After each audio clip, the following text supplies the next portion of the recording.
from Management Study Program.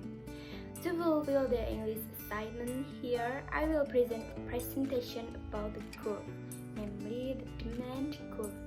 Hai semuanya, izinkan saya memperkenalkan diri. Nama saya Alvina Sukmawati dari Program Studi Manajemen.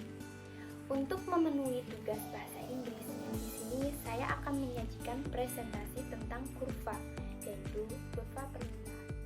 Hello everyone, as the title implies, this time we will discuss about the demand curve. In economics, the curve is divided into two, namely the demand curve and supply curve. The text of these two curves is to see how certain factors can affect the demand, supply, and price of an item. On this occasion, let's discuss the demand curve first. Baiklah semuanya, sesuai dengan judulnya, kali ini kita akan membahas tentang kurva permintaan. Dalam ilmu ekonomi, kurva dibagi menjadi dua, yaitu kurva permintaan dan kurva penawaran. Tugas kedua kurva ini adalah untuk melihat bagaimana faktor-faktor tertentu dapat mempengaruhi permintaan, penawaran, dan harga suatu barang. Pada kesempatan kali ini, mari kita bahas kurva permintaan terlebih dahulu. Demand curve in economics. A demand for a good will increase if its price falls, provided that its ceteris paribus or other factors that affect demand others than price are considered unchanged. Kurva permintaan dalam ilmu ekonomi. Permintaan suatu barang akan meningkat jika harganya turun, asalkan ceteris paribusnya atau faktor lain yang mempengaruhi permintaan selain harga dianggap tidak berubah. Here is an example of a meatball sales table. The price for a meatball A per ball is 20,000 rupiah. The quantity demand is 120. The price for meatball B per ball is 18,000 rupiah. The quantity demand is 140. The price for meatball C per ball is 16,000. The quantity demand is 160, and so on. Berikut contoh tabel penjualan bakso. Harga bakso A per mangkok 20.000, jumlah yang diminta 120. Harga bakso B per mangkok 18.000, jumlah yang diminta 140. Harga bakso C per mangkok adalah 16.000, jumlah yang diminta adalah 160, dan seterusnya. After knowing the price and the quantity demand, then a curve is made based on the table earlier.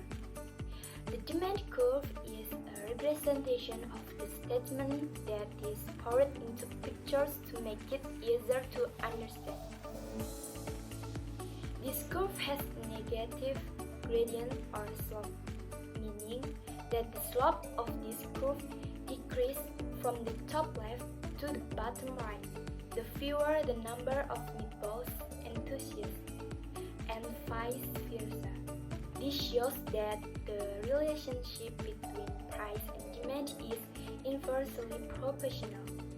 However, this curve can experience movement and shift in the theory. This movement occurs due to change in the price of the goods themselves. For example, an illustrated in the following infographic. Setelah mengetahui harga dan jumlah yang diminta, maka dibuat kurva berdasarkan tabel tadi. Kurva permintaan merupakan representasi dari pernyataan yang dituangkan ke dalam gambar agar lebih mudah dipahami. Kurva ini memiliki gradien atau kemiringan negatif. Artinya, kemiringan kurva ini menurun dari kiri atas ke kanan bawah. Semakin tinggi harga bakso, maka semakin sedikit peminat bakso. Begitu juga sebaliknya. Hal ini menunjukkan bahwa hubungan antara harga dan permintaan berbanding terbalik. Namun, kurva ini dapat mengalami pergerakan dan pergeseran secara teori. Pergerakan ini terjadi karena adanya perubahan harga barang itu sendiri. Misalnya seperti yang tergambar dalam infografis berikut ini. When the price of meatballs is 20,000 rupiah, the quantity of meatballs demand is 120 balls. Point A on the demand curve. When the price dropped to 18,000 rupiah, it resulted in an increase in the number of meatballs demand from 120 balls to 140 balls. Point A on the demand curve moves to right, i.e. point B, and so on.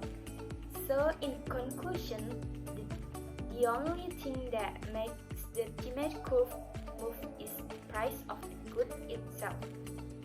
Saat harga bakso Rp20.000, jumlah bakso yang diminta adalah 120 mangkok. Itu di titik A pada kurva permintaan.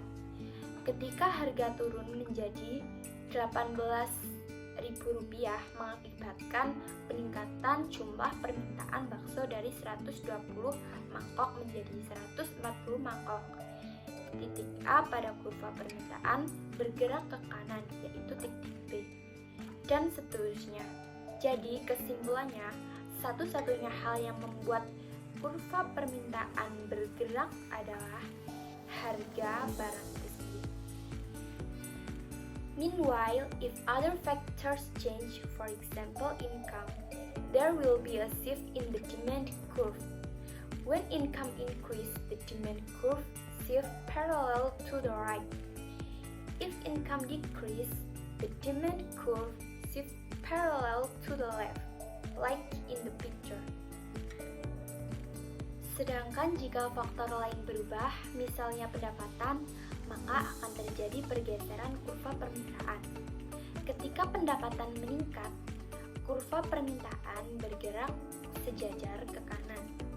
Jika pendapatan menurun, kurva permintaan bergerak sejajar ke kiri, seperti pada gambar. Okay guys, that's all my explanation about the demand curve. Is there anything you want to ask? Don't forget to like and comment. Thank you. Baik, itu saja penjelasan saya tentang kurva permintaan. Ada yang ingin ditanyakan? Jangan lupa like dan komen ya. Terima kasih.